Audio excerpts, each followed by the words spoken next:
2026년 1월 30일 금요일 새벽 기도입니다.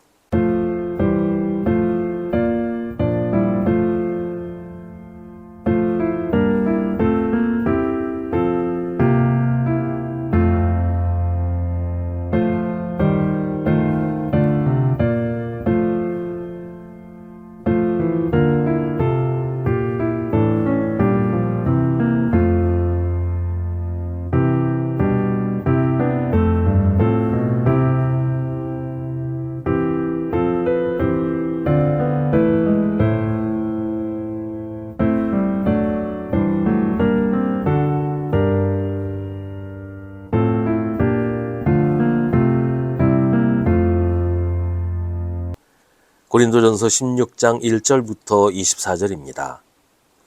성도들을 도우려고 모으는 헌금에 대하여 말합니다. 내가 갈라디아 여러 교회에 지시한 것과 같이 여러분도 그대로 하십시오. 매주 첫날에 여러분은 저마다 수입에 따라 얼마씩을 따로 저축해 두십시오. 그래서 내가 갈 때 그제야 헌금하는 일이 없어야 할 것입니다. 내가 그리로 가게 되면 그때 여러분이 선정한 사람에게 내가 편지를 써주어서 그가 여러분의 선물을 가지고 예루살렘으로 가게 하겠습니다. 나도 가는 것이 좋다면 그들은 나와 함께 갈 것입니다. 나는 마케도니아를 거쳐서 여러분에게로 가겠습니다.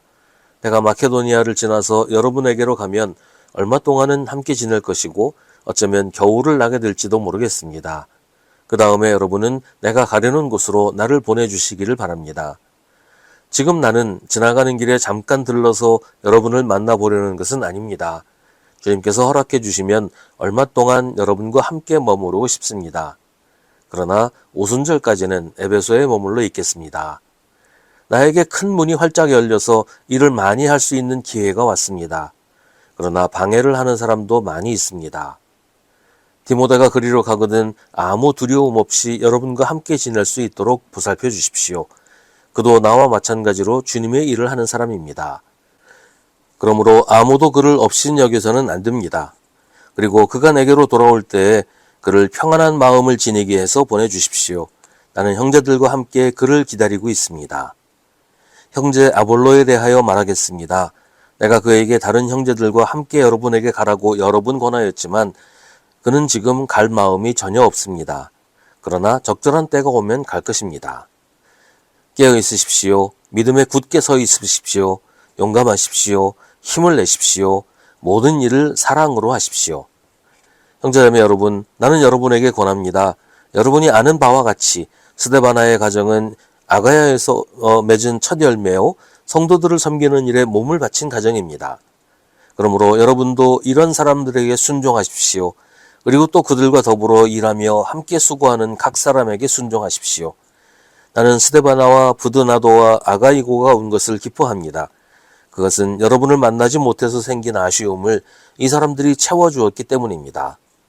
이 사람들은 나의 마음과 여러분의 마음에 생기를 불어넣어 주었습니다. 여러분은 이런 사람들을 알아주어야 합니다. 아시아에 있는 교회들이 여러분에게 무난합니다. 아골라와 브리스가와 그 집에 모이는 교회가 다 함께 주님 안에서 진심으로 무난합니다. 모든 형제자매들이 여러분에게 무난합니다. 거룩한 입맞춤으로 서로 인사하십시오. 나 바울은 친필로 인사의 말을 씁니다. 누구든지 주님을 사랑하지 않는 사람은 저주를 받으라. 마라나타 우리 주님 오십시오. 주 예수의 은혜가 여러분과 함께 있기를 빕니다. 나는 그리스도 예수 안에서 여러분 모두를 사랑합니다. 아멘. 이제 고린도전서의 마지막 장입니다. 대개 편지의 마지막 부분은 문안과 격려의 말씀으로 되어 있습니다. 고린도전서 16장도 다르지 않습니다. 다만 여기서 주목할 것은 가장 앞부분에 나오는 헌금에 대한 내용입니다. 이 헌금은 성도들을 도우려고 모으는 헌금입니다. 이 무렵에 예루살렘에 큰 기근이 들어서 많은 사람이 굶어 죽거나 병들어 죽었다고 합니다. 바울은 자기 영향력이 미치는 교회들에게 예루살렘 교회의 성도들을 도울 것을 요청했고 교회들은 바울의 요청에 응답했습니다. 고린도 교회도 역시 바울의 요청대로 예루살렘 교회의 성도들을 돕기로 결정했습니다. 바울은 고린도 교회가 헌금을 할 때 미리미리 준비해서 전달할 수 있게 하도록 당부합니다. 매주 첫날에, 그러니까 지금으로 말하면 주일에 헌금을 하되 저마다 수입에 따라 얼마씩을 따로 저축하라고 하는데, 여기서 저축하라는 것은 개인적으로 저축하라는 것이 아니라 교회가 그 헌금을 모아두라고 하는 겁니다. 그래서 바울이 고린도에 가게 되면 즉시 그 헌금을 예루살렘에 가져갈 수 있게 해달라고 하는 것입니다. 바울이 고린도에 간 후에 그제서야 부랴부랴 헌금하려고 하지 말라는 겁니다. 어려운 이웃을 돕기 위한 헌금도 그렇지만 모든 헌금의 원리는 똑같습니다. 쓰다 남은 것을 하나님께 바치는 것이 아니라 가장 먼저 하나님께 바칠 것을 따로 떼어놓는 것입니다. 하나님이 우선이고 하나님의 뜻대로 사용하는 것이 가장 먼저라는 것이지요. 결국 우선순위의 문제입니다. 재물이 먼저냐, 하나님이 먼저냐, 나의 필요가 먼저냐, 하나님의 일이 먼저냐에 대한 것입니다. 가끔 우리도 그런 유혹을 받을 때가 있지 않습니까? 지금 당장 돈이 급해요. 심하게 쪼들려요. 야, 이거 헌금을 하지 않고 그냥 쓰면 굉장히 유용하게 쓸 수 있는데 그냥 좀 쓰면 안 되나? 그런 생각할 때가 있지 않습니까? 아이들 병원비가 급한데 헌금 때문에 애를 병원에 못 데리고 간다. 뭐 그런 일도 있을 수 있잖아요. 사실 하나님께서 그런 사정 다 필요 없고 무조건 헌금해라 그러시지는 않을 것 같아요. 그런 상황에서 결정하는 것은 결국 믿음의 문제겠지요. 하나님을 신뢰하고 의지하는가, 하나님의 능력보다 당장 현실적으로 이 해결책을 찾느냐, 뭐 이런 문제도 되겠죠. 근데 그렇게 특별하거나 긴급한 경우가 아니더라도 근본적인 문제는 무엇이 우선인가에 대한 것입니다. 내 마음에서 1순위가 무엇인가 하는 거지요. 뭐 예를 들자면 당장 아이들 병원비가 필요할 때 헌금할 돈밖에는 가진 게 없어요. 헌금을 하면 애를 병원에 못 데려가요. 애를 병원에 들어가면 헌금을 못 해요. 이런 상황에 대해서 한번 생각을 해봅시다. 그러면 아이를 병원에 보내야지요. 하나님이 그 정도도 이해하지 못하시는 분은 아니에요. 애가 뭐 병 앓다 죽어도 모르니까 헌금해라 이러시는 분은 아니에요. 사랑의 하나님이 내 아이가 아픈데 병원 보내지 말고 헌금하라 그러시겠어요? 그렇게 생각한다면 그건 율법주의가 되겠죠.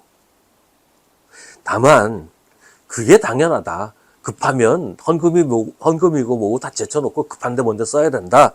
이게 우리의 우선순위, 기초 혹은 기준이 되어서는 안 된다는 겁니다. 하나님이 아브라함에게 이삭을 바치라고 하신 것도 바로 이 이야기를 하신 거예요. 기준이 뭐냐? 원칙이 뭐냐? 하나님은 막무가내의 하나님이 아닙니다. 하나님은 우리를 불쌍히 여기시고 언제나 우리 편이 되어주시는 우리의 주님이십니다. 우리가 그렇게 힘들고 어려운 일이 있을 때 하나님께서 우리를 도우셔요. 하나님께서 우리를 구해주시고 하나님께서 우리를 살려주셔요. 그걸 믿으라는 거지요. 그러니까 헌금이라고 하는 게 단순히 돈을 어디다 쓰느냐의 문제가 아니고 우리의 믿음의 표현이라는 거죠. 물론 모두가 아브라함처럼 할 수는 없어요. 현실을 무시하고 원칙만 따지는 것은 바리새인을 본받는 것이 될 수도 있어요. 다만 우리에게 가장 소중한 것이 무엇인가? 이건 분명히 하자는 말이에요. 우리의 1순위가 누구인가? 언제나 우리가 확인하고 분명히 해야 됩니다. 하나님이 우리의 주님이시고 하나님이 우리 삶의 주님이시라는 것, 우리에게 필요한 모든 것은 하나님이 공급해 주신다는 것을 잊지 말고 믿어야 한다는 것입니다. 먼저 하나님의 나라와 그 의를 구하면 하나님이 우리를 먹여 살려주신다고 약속하셨어요. 하나님이 아니라 현실을 택하는 것은 현실을 두려워하기 때문이죠. 그러나 하나님은 모든 현실보다 강하고 크신 분입니다. 그 사실을 기억하는 것, 그게 믿음입니다.